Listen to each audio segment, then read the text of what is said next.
ಬೆಳಕಿನ ಕವಿತೆ ಹಾಡೋ ಸಿಕ್ಕಾಪಟ್ಟೆ ಇಷ್ಟ ಆಗಿದೆ. ಇವತ್ತಿಗೂ ಟಾಪ್ ಟ್ರೆಂಡಿಂಗ್ ನಡೀತಾ ಇದೆ. ಹೇಳಬೇಕು ಅಂದರೆ ಅಭಿಮಾನಿ ಕೊಟ್ಟಂಥ ಖುಷಿ ಅಂತಲೇ ಹೇಳ್ಬೋದು. ತುಂಬ ಹೃದಯ ಧನ್ಯವಾದಗಳು. ಯಾರ್ಯಾರು ಬಂದಿರೋ ನಮ್ಮ ಮನೆ ಹತ್ರ ವಿಶ್ ಮಾಡೋಕ್ಕೆ ಅವ್ರಿಗೂ ತುಂಬ ಹೃದಯದ ಧನ್ಯವಾದಗಳು. ಮಾಧ್ಯಮದವ್ರಿಗೂ ತುಂಬ ಹೃದಯ ಧನ್ಯವಾದಗಳು. ಪಾಪ ನನ್ನಿಂದ ನಮ್ಮ ಮನೆ ಹತ್ರ ಏನೋ ಪ್ರಾಬ್ಲಮ್ ಆಗಿದೆ ಅಂತೆ ನಾನೇ ಎಲ್ಲರೂ ಪರವಾಗಿ ಕ್ಷಮೆ ಕೇಳ್ತೀನಿ. ಏನು ಬೇಜಾರು ಮಾಡ್ಕೊಂಬೇಡಿ. ಹಾಗಂತ ಏನಿಲ್ಲ, ಇಲ್ಲೇ ಸೆಟಲ್ ಶೂಟಿಂಗ್ ನಡೀತಾ ಇತ್ತು. ಅಲ್ಲಿ ಶೂಟಿಂಗ್ ನಡೀತಾ ವಿಷಯ ರಚಿತಾರಾಮ್ ಅವ್ರದ್ದು ಹುಟ್ಟುಹಬ್ಬ ಅಂತ. ಸೊ ಅಲ್ಲೇ ನಾವೆಲ್ಲ ಸೇರ್ಕೊಂಡು ಕೇಕ್ ಎಲ್ಲ ಕಟ್ ಮಾಡ್ತೀವಿ. ಇಲ್ಲ ಸದ್ಯಕ್ಕಂತ ಯಾರ್ದು ಫೋನ್ ಇಲ್ಲ ಸರ್, ಬರ್ಬೋದು. ಜಯದವ್ರಿಗೆ ದರ್ಶನ್ ಸರ್ ಇಷ್ಟ. ಈಗ ಹುಟ್ಟುಹಬ್ಬಕ್ಕೆ ಅವ್ರ ಕಡೆಯಿಂದ ಕರೆ ಬಂದಿತ್ತು, ಭೇಟಿಯಾಗಿತ್ತು. ಕೇಳಿಸಿಲ್ಲ ದರ್ಶನ್ ಸರ್ ಕರೆ ಮಾಡಿದ್ರು ಅಥವಾ ಭೇಟಿ ಆಗೋ ಪ್ಲಾನ್ಸ್ ಇದೆಯಾ? ಯಾಕಂದರೆ ತುಂಬ ಇಷ್ಟಪಟ್ಟು ಎಲ್ಲರಿಗೂ ಗೊತ್ತು ಅವ್ರ ಆರೋಗ್ಯ ಹೇಗೆ ಅಂತೇಳಿ. ಸೊ ಇಂಥ ಟೈಮಲ್ಲಿ ನಾನು ಅವ್ರಿಗೆ ತೊಂದರೆ ಕೊಡೋದು ನನಗೂ ಇಷ್ಟ ಇಲ್ಲ. ಸದ್ಯಕ್ಕೆ ಅವ್ರು ರೆಸ್ಟ್ ಮಾಡಲಿ ಅಂತ ನಾನು ಭಾವಿಸ್ತೀನಿ. ಅಮ್ಮ 80% ಆಗಿದೆ ಶೂಟಿಂಗ್ ಎಲ್ಲ ಮುಗಿದು. ಲಾಸ್ಟ್ ಶೆಡ್ಯೂಲ್ ಇದೆ ಒಂದು 10-12 ದಿವಸ ಶೂಟಿಂಗ್ ಇದೆ. ಅದನ್ನು ಬರೋದು ಕುಂಬಳಕಾಯಿ ಈ ವರ್ಷನೇ ಬರ್ತೀವಿ.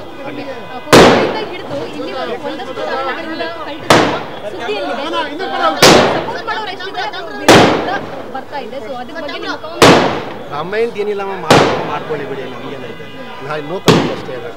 ಕಲ್ಟ್ ಸಿನಿಮಾ ಸ್ಟಾರ್ಟ್ ಆಗಿದ್ದು ಕೂಡ ಮೊನ್ನೆ ಕೂಡ ಒಂದು ಇನ್ಸಿಡೆಂಟ್ ಆಯಿತು. ಭೀಮಾ ದೀಪಕದಲ್ಲಿ ಒಂದು ಬೆಂಕಿಯಾಗಿ ಶೂಟ್ ಮಾಡಿ ಅದ್ರ ಬಗ್ಗೆ ಒಂದಷ್ಟು ಕ್ಲಾರಿಟಿ ಸರ್. ಕ್ಲಾರಿಟಿ ಏನಿಲ್ಲ, ನಾವು ಹಂಪಿಯಲ್ಲಿ ಶೂಟಿಂಗ್ ನಾನಂತೂ ಇರಲಿಲ್ಲ, ರಚಿತಾರಾಮ್ ಅವ್ರದ್ದು ಪೋರ್ಷನ್ ಶೂಟಿಂಗ್. ಸೊ ಅಲ್ಲಿ ಏನಾಯಿತು, ಒಂದು ಸಾವುದು ಒಂದು ಹೆಣ ಸೀನ್ ಇತ್ತು. ಸೊ ಅಲ್ಲಿ ಫಾರೆಸ್ಟ್ ಡಿಪಾರ್ಟ್ಮೆಂಟ್ ಅವರು ಪ್ರಾಬ್ಲಮ್ ಮಾಡ್ತಂತೆ.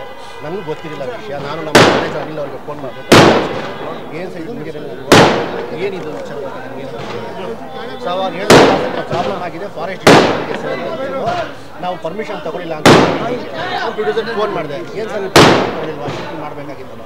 ಪರ್ಮಿಷನ್ ಎಲ್ಲ ತೊಗೊಂಡಿದ್ದೀನಿ ಸರ್.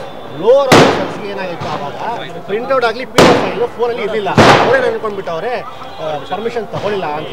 ಆಮೇಲೆ ಸರ್ಟಿಫಿಕೇಟ್ ಎಷ್ಟು ಖುಷಿಯಾಗಿದ್ದಾರೆ ಸರ್. ಮೊದಲ ಸಿನಿಮಾ ಸೂಪರ್ ಹಿಟ್, ಎರಡನೇ ಸಿನಿಮಾ ತುಂಬ ಸಾಕಷ್ಟು ನಿರೀಕ್ಷೆ. ಅವರಂತೂ ಎಕ್ಸ್ಪ್ರೆಸ್ ಮಾಡಲ್ಲ, ದಯವಿಟ್ಟು ಹೇಳಿ ನಿಮ್ಮ ಮುಖಾಂತರ ನಾನು ನೋಡ್ತೀನಿ ಅದನ್ನು. ಮತ್ತೆ ಇವಾಗ ಈ ಸಲ ಆದಷ್ಟು ಬೇಗ ಹೇಳ್ತೀನಿ, ಆದಷ್ಟು ಬೇಗ ಸಿನಿಮಾ ಅಂತ ಬಂದಾಗ ಎಷ್ಟು ಪ್ರೊಡ್ಯೂಸ್ ಮಾಡಬೇಕಾದ್ರ ಬಗ್ಗೆ ನೀವು ಹಿಂದೆ ಮುಂದೆ ಜಸ್ಟ್ ವಿಜುವಲೈಸೇಷನ್ ಇರ್ಬೋದು ಎಲ್ಲವನ್ನು. ಆದರೆ ಒಂದು ಡ್ರೋನ್ ವಿಚಾರವಾಗಿ ಅದು ನಿಮಗೆ ಕೆಲಸಕ್ಕೋಸ್ಕರ ಮಾಡಿದ್ದ ಅಥವಾ ಏನು ಆಕ್ಚುಲಿ ಆಗಿದೆ?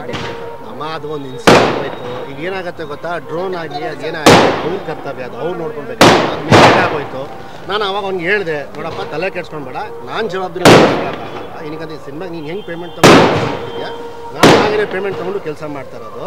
ನಾನು ಏನು ರಿಕ್ವೆಸ್ಟ್ ಮಾಡ್ತೀನಿ, ನಿನ್ಗೆ ಏನೋ ಒಂದು ಕೊಡ್ಬೋದು ಅಂತ ಹೇಳಿದೆ. ಆಮೇಲೆ ಏನೋ ಒಂದು ಪ್ರೊಡಕ್ಷನ್ ಅವ್ರು ಕೊಟ್ಟವ್ರು.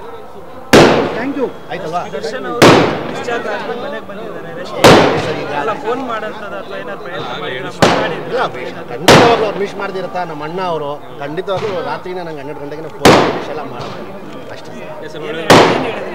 ಇಲ್ಲ, ವಿಶ್ ಮಾಡಿದ್ರು ಅಷ್ಟೇ, ಚೆನ್ನಾಗಿರೋ ಒಳ್ಳೇದಾಗಿ ಅಂತ ಹೇಳಿ. ಅವರ ಆರೋಗ್ಯದ ಬಗ್ಗೆ ನಾನು ವಿಚಾರಿಸಿದೆ ಸರ್, ಖಂಡಿತ ಕೇಳಲ್ವಾ, ತಮ್ಮ ಅಂದಮೇಲೆ ಕೇಳಬೇಕಲ್ಲ. ಆರಾಮಾಗಿದ್ದಾರೆ, ರೆಸ್ಟ್ ಮಾಡ್ತಿದ್ದಾರೆ. ಗೊತ್ತಿಲ್ಲ, ನಾನು ನೋಡ್ಬೇಕು ಕೊಡ್ತಾರೆ ಅಂತ ಹೇಳಿ. ದರ್ಶನ್ ಸರ್ ಬರ್ಡೇ ಕೂಡ ಈ ಮಂತಲ್ಲಿ ಸರ್ ಅವರು ಒಂದು ವಿಡಿಯೋ ಮಾಡಿದ್ದಾರೆ ಕೂಡ ರಿಲೀಸ್ ಆದಮೇಲೆ 6 ನಿಮಿಷದ ವಿಡಿಯೋ. ಕ್ಲಾರಿಟಿ ಕೊಟ್ಟಿದ್ದಾರೆ ಅಭಿಮಾನಿಗಳಿಗೆ, ಪ್ರೀತ್ಸ್ ಅವರಿಗೆಲ್ಲರೂ ನೋಡಿರ್ತೀರ ವಿಡಿಯೋ? ಖಂಡಿತ ನೋಡಿದ್ವಿ ಸರ್. ವಿಡಿಯೋ ನೋಡಿ ಖುಷಿ ಆಯಿತು. ಯಾಕಂದರೆ ಅಪ್ಪ ನೆನೆಸ್ಕೊಂಡು ಅಪ್ಪ ಅದು ದೊಡ್ಡ ವ್ಯಕ್ತಿ, ದೊಡ್ಡ ಗುಣ, ಖುಷಿ ಆಯಿತು ಸರ್. ಒಳ್ಳೆಯದಾಗಲಿ. Thank you sir. Thank you.